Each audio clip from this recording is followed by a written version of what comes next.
படத்துல காமெடி நடிகருங்கிற பேர்ல அவன் சிரிப்பான், படம் பார்க்குறேன் முறைப்பான்.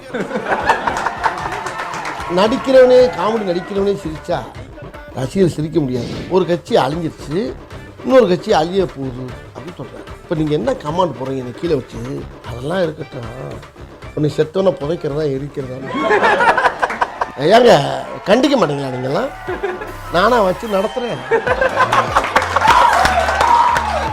என்ன என்ன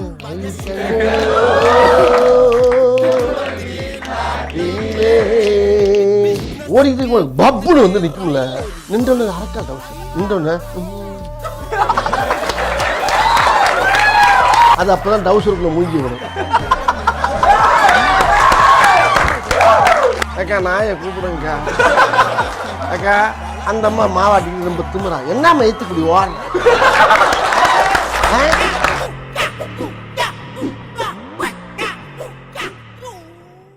அனைவருக்கும் வணக்கம். ஒரு முகத்தை பார்த்தா அழற குழந்தை கூட சிரிக்க ஆரம்பிச்சிடும்.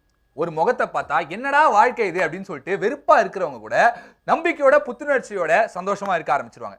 ஒரு முகத்தை பார்த்தா சாவ கிடக்கிறவங்க கூட சந்தோஷமா எந்திரிச்சு உட்கார்ந்து இனிமேல் நான் வாழலாம்டா அப்படின்னு சொல்லிட்டு ஒரு முடிவை எடுத்துருவான். அந்த மாதிரியான ஒரு முகம் தான் நம்ம தலைவரோட முகம். சிரிப்பே மருந்துன்னு சொல்லிட்டு பெரியவங்க எல்லாருமே வந்து சொல்லுவாங்க. அப்படிப்பட்ட மருந்தை உலகம் ஃபுல்லா இருக்கிற எத்தனையோ பேருக்கு கொடுத்து அவங்களுடைய நோயை குணப்படுத்தின டாக்டர் இவரு.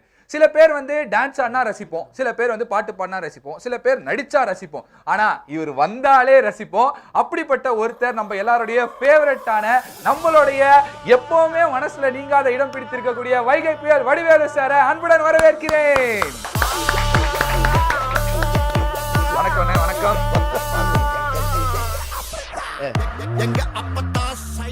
எப்படி இருக்கு தம்பி? ரொம்ப சந்தோஷமா இருக்கேன். இன்னைக்கு ரொம்ப சந்தோஷமா இருக்கேன். நான் நேர்ல இவ்வளவு கிட்ட உங்களை பாக்குறேன். சோ இவ்வளவு நாளா வந்து எப்பவுமே எங்களுடைய வாழ்க்கையில ஒவ்வொரு நாளும் வந்து உங்களுடைய காமெடி இல்லாம, உங்களுடைய டைலாக் இல்லாம அதை நாங்க கடந்து போகவே முடியாது. அந்த மாதிரி எங்க மனசுல ஒரு இடத்த பிடிச்சிருக்கீங்க நீங்க. சோ இப்போ வந்து நாய் சேகர் ரிட்டர்ன்ஸ் நம்மளுடைய லைகா ப்ரொடக்ஷன் சுபாஷ்கரன் அவர்கள் பெருமையுடன் வழங்கும், சுராஜ் அவர்களுடைய இயக்கத்துல, சந்தோஷ் நாராயணன் அவர்களுடைய இசையில நம்ம அண்ணன் வைகை புயல் வடிவேலு அவர்கள் நாய் சேகர் ரிட்டர்ன்ஸ்ல கலக்க போறாரு. டிசம்பர் 9 நாங்க பாக்குறதுக்குலாம் ஆவலா காத்துட்டு இருக்கோம். ஸோ நீங்க எப்படி வெயிட் பண்ணிட்டு இருக்கீங்க? எப்படி இருக்கு இந்த சூழ்நிலை? ஒரு ஃபீலிங் எப்படி இருக்கு? நிறைய போராட்டத்துக்கு பின்னால பல தடைகளை கடந்து பல மடைகளை உடைத்து இது வெளியே வரக்கூடிய படம் தான் இந்த நாய் சேகர் ரிட்டர்ன்ஸு. பேருக்கு தான் ஒரு ஹீரோ, ஆனால் ஒரு நகைச்சுவை ஹீரோ தான் இல்லை. ஓகே, மக்களுக்கு பிடிச்ச ஒரு நகைச்சுவை தான் அதில் பண்ணியிருக்கேன் நான். ஒரு டாக்கை மையமாக வச்சு இந்த கதையை டைரக்டர் சுராஜ் அவர்கள் பண்ணியிருக்காங்க. இந்த படம் வந்து மக்களுக்கு வந்து அதாவது ஒரு பாலைவனத்தில் தண்ணி கிடைச்ச மாதிரி. சூப்பர். ரொம்ப ட்ரையாக பூரா எல்லாருமே நகைச்சுவை, நல்ல நகைச்சுவை வேணுமே. அதுக்காண்டி நல்ல நகைச்சுவை இல்லாமல் இல்லை, நல்ல யார் ஒன்றாலும் சிரிக்கலாம் கண்டிப்பாக. ஆனால் வடிவேல் எங்கே அப்பத்தான மாதிரி எங்கே வடிவேலுங்கிற மாதிரி அப்படி மக்கள்லாம் எதிர்பார்த்துக்கிட்டு இருந்த நேரம். அந்த நேரத்தில் ஒரு 4 வருஷமாக இடையில பண்ண முடியாமல் போனனால 4 வருஷத்தில் 2 வருஷம் வந்து கொரோனா. இந்த கொரோனாவில் எல்லோரும் உயிர் தப்பி எல்லோரும் இன்றைக்கி ஒன்றா உட்காந்து இன்றைக்கி இந்த மாதிரி உங்களையெல்லாம் பார்த்து ஒரு கேமராமேனு நீங்கள் நான் இன்றைக்கி மக்கள்லாம் இன்றைக்கி உட்காந்துக்கோம்னா கடவுளுடைய பாக்கியம்தான். அந்த மாதிரி நேரத்தில் பேசப்பட்டது இந்த படம். உலகமே அமைதியாக இருக்குது, ஆனால் நானும் டைரக்டர் தான் இந்த காமெடியை பற்றி பேசிக்கிட்டே சிரிச்சுக்கிட்டே இருந்தால் ஊருக்கு இல்லைன்னா சாமிக்குன்ற மாதிரி நானும் அவரும் பேசிக்கிட்டே இருப்போம். அது வரைக்கும் இருக்கணுமே. இந்த படம் ஆரம்பிக்கிற வரைக்கும் மனுஷ உயிரோடு ஏன்னா கொரோனா ஓடிக்கிட்டு இருக்குது, 20, 21 பூரா போய்கிட்டு இருக்கு. அந்த 2 வருஷத்தில் பேசின ஒரு ஜாலியான படம் அது. ஒரு பெரிய அளவு இல்லாமல், ஒரு ஆக்ஷன் ஃபிலிம்லாம் இல்லாமல், ஒரு மக்கள்லாம் சேர்ந்து சிரித்து ரசிக்கிற மாதிரி ஒரு அழகான படம் நாய் சேகர். மக்களுடைய ஆசீர்வாதத்தில், மக்களுடைய அருளால், மக்களுடைய சக்தினால் திரும்பவும் இந்த படத்துக்கு திரையுலகத்தில் வந்து இந்த நாய் சேகர் ரிட்டர்ன்ஸ் அப்படின்னு ஒரு படத்தை பண்ணியிருக்க ரொம்ப பிரமாதமாக வந்திருக்கு இந்த படம். சூப்பர்ண்ணே. ஆனால் நீங்கள் உங்களோட டைலாக் தான் எனக்கு ஞாபகம் வருது. என்னடா இது பால்டைல் நம்ம பாடியை ஒன்றும் பண்ணலன்ற மாதிரி. என்ன கொரோனா என்ன வந்தாலும் சரி, கண்டிப்பாக உங்களுக்கு வந்து எண்டே கிடையாது. நீங்கள் வந்து கலக்கிட்டே இருக்க போறீங்க. அதை நாங்கள் இனிமேல் பார்த்து ரசிச்சுட்டே தான் இருக்க போகிறோம். ஸோ இன்னைக்கு நீங்கள் வந்துட்டீங்கண்ணே. இப்போ நிறைய பேர், எக்கச்சக்கமான பேர் வந்து காத்துட்டு இருக்காங்க உங்களை சந்திக்கணும் அப்படின்றதுக்காக. யாரு அவங்களெல்லாம் வந்து உங்க ஸ்டைல்லே நான் வெல்கம் பண்ணணும்னு துடிச்சிட்டு இருக்கேன். யாரு பண்ணிடலாமாண்ணே? வர சொல்லுங்க. Welcome to great Kirikalan magic show. அலை கடல் என திரண்டு வந்திருக்கும் அனைவரையும் அன்புடன் வரவேற்கிறோம். ஓ மீம்ஸ் கிரியேட்டர்ஸ் தானுங்களா? வாங்க வாங்க வாங்க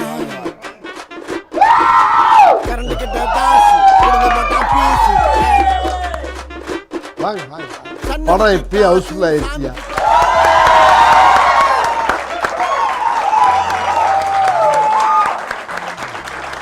ஆஹா அண்ணா, அப்படியே எனர்ஜி வந்து ஆட்டோமேட்டிக்கா இந்த இடத்துல வந்து வைப்ரேஷன் வந்து ஸ்டார்ட் ஆயிருச்சு. நீங்களே வைப்ரேஷனா வந்திருப்பீங்க ஒரு படத்துல. அந்த மாதிரியான ஒரு எஃபெக்ட் தான் இப்போ இருக்கு அப்படின்னு நினைக்கிறேன். எல்லாருமே வந்து அவங்களுக்கு உங்களை ரொம்ப பிடிக்கும், உங்களுக்கு அவங்களை ரொம்ப ரொம்ப ரொம்ப ரொம்ப பிடிக்கும். ஏன்னா நிறைய இன்டர்வியூஸ்ல இப்போ ரீசெண்ட் டைம்ஸ்ல வந்து இவங்களை பத்தி நீங்க பேசாம இருந்ததே இல்லை. அவ்வளோ பிடிக்கும் உங்களுக்கு. ஸோ ஒரு சிலர் வந்து ஒரு சில நடிகர்களை பிடிச்சிருந்தா ரசிகனா ஆயிடுவாங்க. ஆனா அந்த நடிகரை வந்து ஒரு உயிரா நினைச்சா மட்டும் தான் வெறியனா மாறுவாங்க. அந்த மாதிரி அவங்களுடைய நாடி நரம்பு ரத்தம் சதை எல்லாத்துலயுமே அவங்களுடைய முகம் வந்து ஊறி போயிருக்கு. உங்களுடைய மீம் கிரியேட்டர்ஸ் ஸோ எல்லாருமே வந்து உங்களுடைய ஃபேன்ஸ் மீம் கிரியேட்டர்ஸ் உங்களை வச்சுதான் அவங்களுடைய பொழப்பு போகுது. எங்க எல்லாருக்கும் ஒரு சந்தோஷமும் கிடைக்குது. எங்களுடைய பொழப்பே போகுதுன்னு சொல்லிட்டு சொல்லலான்னு. ஸோ இங்க தியேட்டர் ஃபீல் வந்துருச்சு. இப்பவே ஒரு படத்தை வந்து நீங்க நடிச்சிருக்கீங்க அப்படின்னா அந்த படத்தை வந்து தியேட்டர்ல பார்க்கும்போது அவ்வளோ விசில் அடிச்சு கை தட்டி நாங்க ஆரவாரமா செலிப்ரேட் பண்ணுவோம். இன்னைக்கு வந்து தியேட்டர் எஃபெக்ட்ல எல்லாருமே வந்துட்டாங்க. சோ இந்த வந்து தியேட்டரா மாத்திரலாம் அப்படின்னு சொல்லிட்டு ஒரு சின்ன ஆசை வந்துச்சு. லைவா வந்து அண்ணனுடைய பெர்ஃபார்மன்ஸா அவர் முன்னாடியே பாத்துடலாமா? சோ எஸ், லைகா நிறுவனத்தின் நம்மளுடைய வைகை புயல் அவர்களுடைய நாய் சேகர் ரிட்டர்ன்ஸ் உடைய ட்ரெய்லரை பாத்துடலாம். இதோ அப்ப ஏஞ்சலினாவை யாரோ தூக்கிட்டாங்க. அப்ப ஏன் புள்ளைய ஒருத்த தூக்கிட்டானா? இந்த ஊர்ல புள்ள பிடிக்கிறவன், நாய் பிடிக்கிறவன், பிட் பாக்கெட் அடிக்கிறவன், கேடி ரவுடி பொறுக்கி எல்லாரும் தூக்கடா. இத்தனை பொண்ணுங்களை கடத்தி என்ன பண்ணிருப்பான்?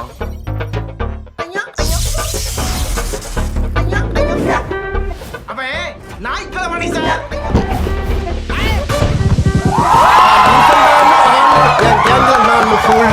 சேகர் மட்டும் கூலு, என் மூலதான் என் கூலு. யாரா அவன்? இவதான் அங்க கேங் லீடரு.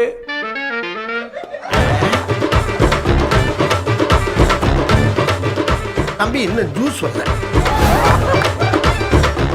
ஓ நாய கெச்சு போட்டு தூக்கிருக்கேன். 2 பிஸ்கெட்டை பிச்சு போட்டிருந்தாலே அதுவா வந்திருக்கு மேடம். நாய் இல்லாத வீடு இல்ல, நாய் இல்லாத நாடு இல்ல, நாய் இல்லாத உலகம் இல்ல. மொத்தத்தில் நம்ம பண்ண போற பிசினஸ் ஒரு global business.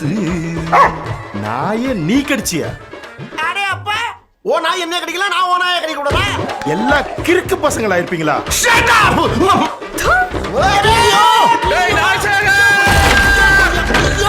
What an unexpected incident!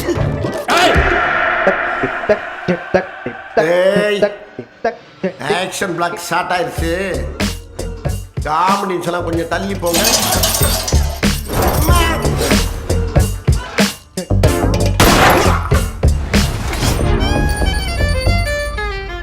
நெல் இருக்கவே மட்டும் நெல்லு, பயப்படுறவன் பம்பரெல்லாம் பறந்து ஓடிரு.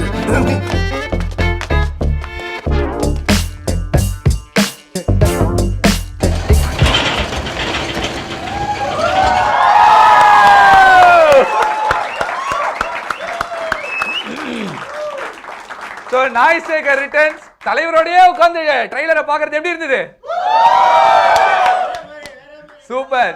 சோ அண்ணா, இங்க வந்து அந்த எஃபெக்ட் எப்படி இருந்தது நம்ம லைவா பார்த்துட்டோம். டிசம்பர் 9ஆம் தேதி உலகத்துல இருக்கிற ஒவ்வொரு தியேட்டர்லயும் இதே மாதிரி இதை விட அதிகமான சவுண்ட் வந்து கிழிய போகுது அப்படின்றது மட்டும் நல்லாவே தெரியுது. ஸோ உங்களுடைய ஃபேன்ஸ் மீம் கிரியேட்டர்ஸோட சேர்ந்து நீங்களும் வந்து பார்த்துருந்தீங்க.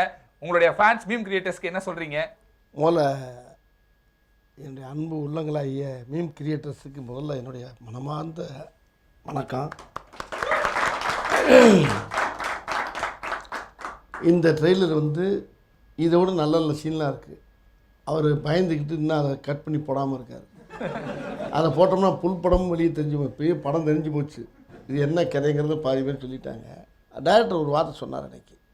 என்ன சொன்னார்னா, நாய் சேகர் கம் பேக் அப்படின்னோடனே டைரக்டர் ஒருத்தர் சண்டைக்கு விட்டார். அவருக்கு என்னைக்கு போனார் கம்பேக் கேட்குறாரு. ஐயோ கம்பேக்காவது கும்பேக் தூக்கியாத முதல்ல அப்படின்னு சொல்லி அவர் கூட எவ்வளோ சண்டை போட்டாலாம்.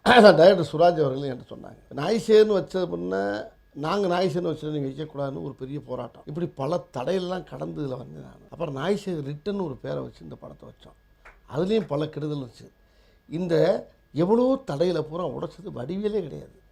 ரசிகராகிய மீம் கிரியேட்டர்ஸ் ஆகிய நீங்கள் தான். நீ நிறைய உதவி பண்ணியிருக்கீங்க. உங்களை சாகிற வரைக்கும் மறக்க முடியாது நான். காரணம் என்னன்னா 4 வருஷம் நடிக்கலை நான். 2 வருஷம் உங்களுக்கு தெரியும் எல்லாம் அந்த கட்ட பஞ்சாயத்து என்ன.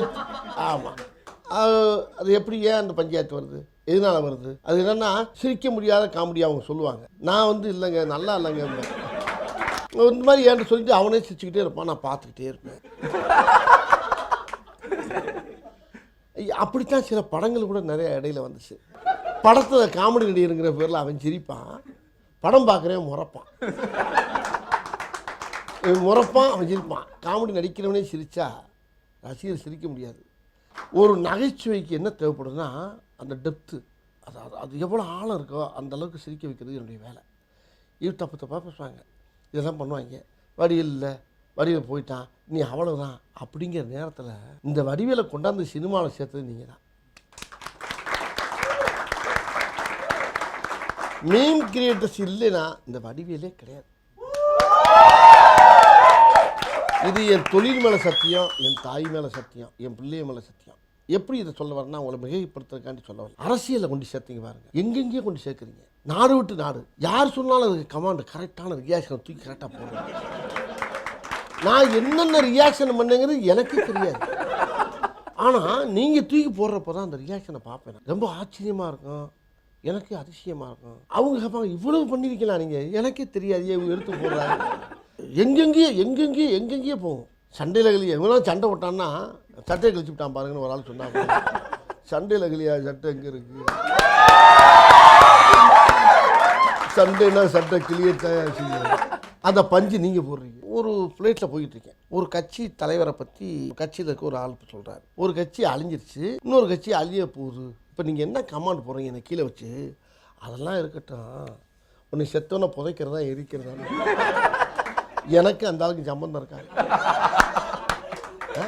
நீங்கள் பார்த்த வேலை அன்னைக்கு அங்கே போகிறேன், அந்த ஆள் ஏர்போர்ட்டில் போகிறார், அந்த ஆள் நிற்கிறான், நான் நிற்கிறேன். பார்த்து நீங்கள் கிருன்னு இப்படி வரும் அப்படின்னாரு. நானும் வணக்கங்கன்னு. வணக்கம்தான் வணக்கம்தான். காரணம் என்னன்னா நானும் பார்த்துருக்கேன், அவரும் பார்த்துருக்காரு. என்னடா இது, இந்த பசங்க அநியாயம் பண்ணுது. ஏங்க கண்டிக்க மாட்டீங்களா நீங்கள்லாம்? ஏன் தம்பி யாரை கண்டிக்க சொல்றீங்க? நானா வச்சு நடத்துகிறேன்.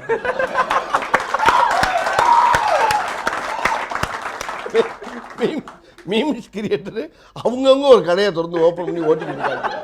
அவன் எங்கே இருக்கானே மாயாவி மாதிரி தெரியுறாங்க. அவன் என்னனோ எங்கே இருக்கானோ தெரியல.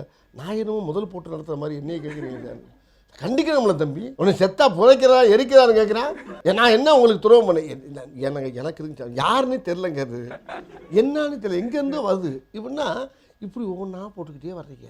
ரொம்ப அரசியல் தலைவர்லாம் என் மேலே கோபமாக இருந்தாங்க. இப்போ யார்ட்டையுமே ஒன்றும் சொல்ல முடியல என்னால். ஒரு பிளேட்டில் போனால் முந்தியெல்லாம் மிஸ் பண்ணுவாங்க. வாங்க சார், வணக்கம் சார். இருக்கட்டும் அனத்துறது. நான் இதனாலே ஃப்ளைட்லேயே போகிறதில்ல, ஒரு காரை வாங்கிட்டு கார்லேயே போயிடும்டா, வேணாண்டா. ஃப்ளைட்டில் போனாவே முறைக்கிறாங்க எல்லாரும். எங்கே பார்த்தாலும் எங்கேயுமே போக முடியல என்னால். ஏன்னா ஒரு கார்ட்டூனுக்கு போல என்னை யூஸ் பண்ணிட்டீங்க, என்னை ஒரு கார்ட்டூன் ஆக்கிட்டீங்க. ஒரு குழந்தையிலேருந்து யார் ஒன்றுமே செய்ய முடியாது. யாரை திட்டுறமோ அவனும் சேர்ந்து சிரிக்கிறான். வீட்டில் அவன் பிள்ளைகளும் சேர்ந்து சிரிக்குது. சிரிச்சுட்டு வெளியே வந்துடுங்க,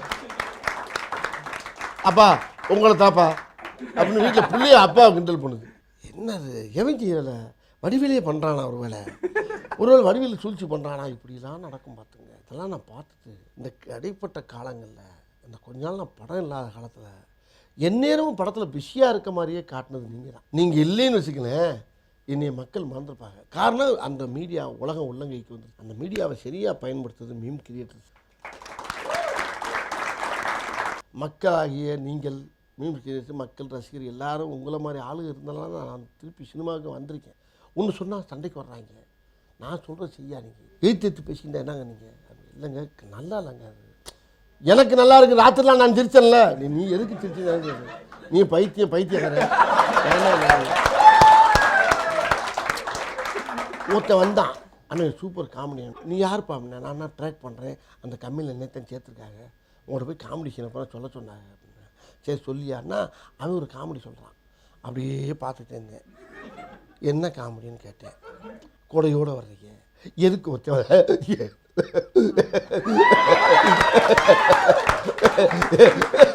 இரியா, நீ சிரிச்சுக்கிட்டே சொல்லவே இல்லை, சிரிச்சுக்கிட்டே இல்லை இல்லை எனக்கு அடக்கவே முடியல சார். ஒரு கொடையோட வர்றேன் சார், கொடையில் ஊரா ஓட்டையாக இருக்குது. ஐயோ அப்படின்னா இந்த மாதிரி ஒன்றும் சொல்லிடுச்சு இல்லை சிரிச்சு சொல்லு, போட்டு உயிரை வாங்காத. என்ன சொல்ல வர நீ தான் காமெடி ட்ராக் எழுதுறியா? இல்லை சார் பிடிச்சது சொல்ல ராத்திரலாம் உருண்டா சார். உருண்டாரா? எங்கே உருண்டாரு? தரையிலையா? இல்லை எதில் உருண்டாரு? கேளுங்க சார், கொடையோடு வர்றீங்க, கொடையில் ஒரு 4-5 ஓட்டை இருக்குது. அந்த ஓட்டையை எதுக்கு வந்து என்ன கொடையில் ஓட்டை இருக்குது அப்படின்னு கேட்டா, நீ சொல்கிறீங்க மழை வந்தால் ஓட்டை வழியாக பார்க்குறதாப்பா ஓட்டை போட்டு வச்சுருக்கேன்னு சொன்னீங்கன்னா நான் உனக்கு என்னடா துரோகம் பண்ணேன்? இதை நான் எப்படி நடிக்கிறது sir? Mega comedy sir. Producer கேட்டு ராத்திரிலாம் சிரிச்சுக்கிட்டே இருந்தா சார். இருக்க உயிரோடு இருக்காரா போய் பாடுறான். இப்படி இந்த மாதிரியெல்லாம் சொல்லுவாங்க. இது எப்படி நம்ம ஏற்றுக்க முடியும்? நகைச்சுவைங்கிறது எவ்வளோ பெரிய விஷயம். ஒரு NSK, தங்கவேலு, சந்திரபாபு, ஒரு நாகேசையா, இப்படிலாம் பழைய நடிகர்லாம் நீங்கள் பார்த்தீங்கன்னா அவங்களெல்லாம் இன்றைக்கி மிஞ்ச ஆளே கிடையாது. ஆனால் அவங்களெல்லாம் தாண்டி இன்றைக்கி உங்கள் மத்தியில் நான் வந்திருக்கேன்னா அது காரணம் நீங்கள் தாங்கிறத 1000 முறை. ஆனா நீங்க சொல்லியிருந்தீங்க இந்த அப்பத்தா பாட்டு பயங்கரமான ஹிட். எல்லாரும் வந்து சோஷியல் மீடியால இன்ஸ்டாகிராம்ல எல்லாம் ரீல்ஸ் போட்டு தள்ளிட்டே இருக்காங்க. அவங்கவுங்க செம்மையா டான்ஸ் ஆடிட்டு இருக்காங்க. நீங்க பின்னி பெடல் எடுத்துட்டீங்க. அதுக்கும் ஒரு வெர்ஷனை வந்து மீம் கிரியேட்டர்ஸ் வந்து ரெடி பண்ணி வச்சிருக்காங்க. அப்படியா? ஆமா, அந்த வெர்ஷனை பாத்துருவோமானே. போடுங்க போடுங்க.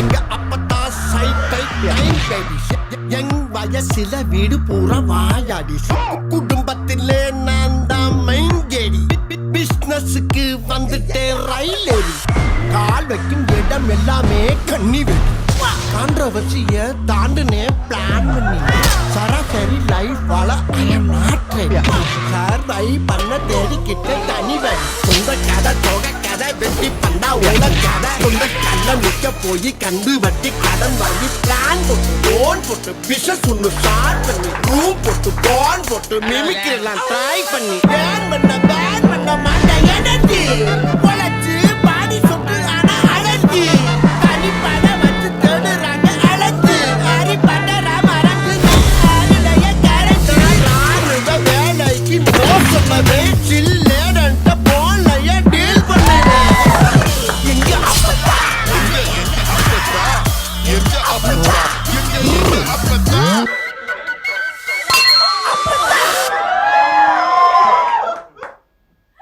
என்ன அப்படி பண்ணிட்டீங்க? வாயை பிளந்த மணிக்கு ஒரு பையன் கண்ணே கண்ணே அதெல்லாம் நான் அந்த துண்டை அவுத்து விட்டுருவாங்க. நீங்க ஒரு கேள்வி அண்ணன் கிட்ட வந்து ஒரு ஃபேனா, ஒரு டைரக்டரா இல்லாம ஒரு நண்பனா இல்லாம ஒரு ஃபேனா நீங்க கேட்கணும்னா என்ன கேட்பீங்க? செலவுக்கு பணம் கேட்பாரு. சரி, நீங்க இந்த நாயை கடிச்சேன்னு சொன்னீங்கல்ல இந்த ட்ரெய்லர்ல, இந்த நாய் உங்களை கடிச்சிருக்கா இந்த படத்துல இல்ல வாழ்க்கையில? நாய்ட்டு கடி வாங்கினவே நாட்டில் மனுஷனே இல்லையே. நான் சொல்ற சரியா நீங்க ஏத்து பேசியிருந்தா என்னங்க நல்லா இல்லைங்க. எனக்கு நல்லா இருக்கு. ராத்திரிலாம் நான் சிரிச்சல. நீ எதுக்கு சிரிச்சு? நீ பைத்தியம்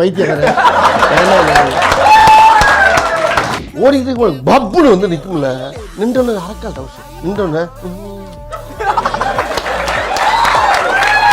அது அப்பதான் டவுசருக்குள்ள மூஞ்சி வரும். அக்கா நாயை கூப்பிடுங்கக்கா. அக்கா அந்த அம்மா மாவாட்டிக்கு ரொம்ப திமுறா. என்ன ஏத்துக்குடி ஓடுற